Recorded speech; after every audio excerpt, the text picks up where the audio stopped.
attend this in-person meeting.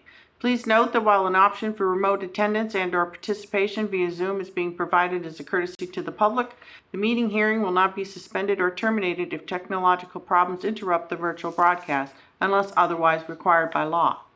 Members of the public with a particular interest in a specific item on this agenda should make plans for in-person versus virtual attendance accordingly. This meeting will be live on Zoom and Channel 8. The public may access the proceedings by joining Zoom meeting ID number 978-772-8220 or by calling 929-205-6099. For additional information about remote participation, please contact Carly Antonellis, Assistant Town Manager at atm@ayer.ma.us or 978-772-8220 extension 100 prior to the meeting. All right, we are here for the sole purpose of the consideration and vote on calling a special election on November 4th, 2025 for consideration of a debt exclusion ballot question for the Senior Center building project. Said ballot question to take the following form. Shall the town of Ayer be allowed to exempt from the provisions of Proposition 2 1/2, so-called the amounts required to pay for the bond issue in order to construct, equip, and furnish a senior center building, including site preparation and design and engineering costs, and any incidental and related costs or expenses. All right, any discussion? I have no questions. Yeah. Okay. Or discussion. Okay. Do we need to call the election and then set the hours? I think you Well, make, yeah. you make, Okay. yeah. All right. Okay, then I move that the select board vote to approve the following debt exclusion question consistent with state statute GLC 59, section 21C for exclusion of the ballot for the special election to be held on Tuesday, November 4th, 2025 as follows. Shall the town of Ayer be allowed to exempt from the provisions of Proposition 2 1/2, so-called the amounts required to pay for the bond issued in order to construct, equip, and furnish a senior center building, including site preparation and design, and engineering costs, and any incidental and related costs and expenses, yes or no, and to further authorize the town manager to notify the town clerk of this vote and request in writing. Seconded. Okay. All right, I'll do a roll call vote. All those in favor? Sean? Aye. Chris? Aye. And chair says aye. All right, the election has been called. It will be on November 4th. All right, the next order of business is to set the hours. Now, it's my understanding the town clerk has recommended the 12 to 8, which has been held before for these type of elections. You're concerned that maybe we should do it longer, do the normal election day? So, Madam Chair, so as the board's aware, the standard hours would be from 7 a.m. to 8 p.m. on Tuesday, November 4th. However, it being a single ballot item, as well as with mail-in vote option, in discussing with the town clerk, and she checked with the Secretary of State's office, one recommendation, rather than having the polls open for 13 hours, would be to have them open from 12 noon to 8 p.m.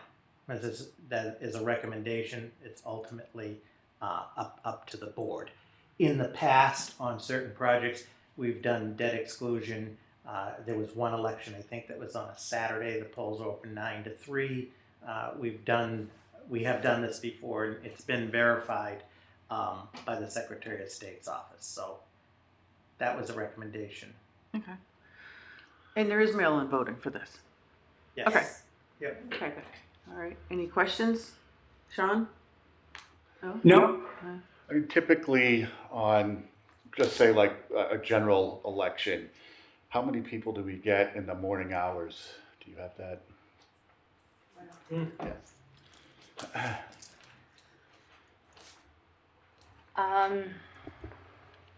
Madam Chair, through you. So it depends. When it's a, when it's a popular race, it's very hard to compare different ballots. When it's just been a single race or a single ballot question for the town or a single office for the town, it's maybe 50 to 75 people in the morning as an average. And that also varies if it's on a Tuesday or a Saturday. You know, there's so many different variables. So I just wanted to put it out there that it's an option. It's not the end of the day if we do the 7 to 8. It's just that we unfortunately, to be honest, don't have the traffic flow, and especially with the mail-in ballots, which is a great tool, it takes a lot of that foot traffic away. So it's just something to think about when doing the elections. It's not truly a cost saving, to be honest. It's just a few hours, but it does offer a few less hours of just the election workers upstairs.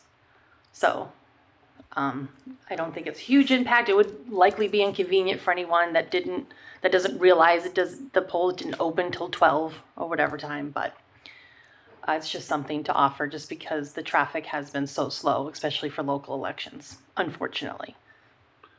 Okay. Thank you. I mean, I'm fine with the recommendation of 12 to 8. You know, I think that's still plenty of time for people to get out, especially it's during a normal weekday. So I'd assume it's the afternoon, the 4 to 7 to 8, that you get the most people coming back from work. So you're still giving people plenty of time.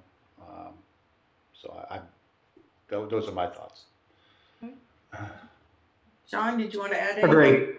Okay. No, I agree. The 12 to 8 seems sufficient and fair. Okay. All right. Then I make a motion to open the polls on November 4th, 2025 from 12 noon to 8 p.m. Second? All those in favor, I'll do a roll call. Chris? Aye. Sean? Aye. And chair says aye. The poll hours are going to be from 12 to 8 on November 4th. All right. Is there anything else? And just one last, I just want to make one more note. There are mail-in ballots available. The applications are available on the website at my office, and we will send out email notifications, everything to encourage everybody to vote in any way possible. So just one last plug. All right. Okay. All right. Then I make a motion to adjourn. All right. Seconded? All right. All those in favor, Sean? Aye. Chris? Aye. And chair says aye. We are adjourned. Thank you very much, everyone.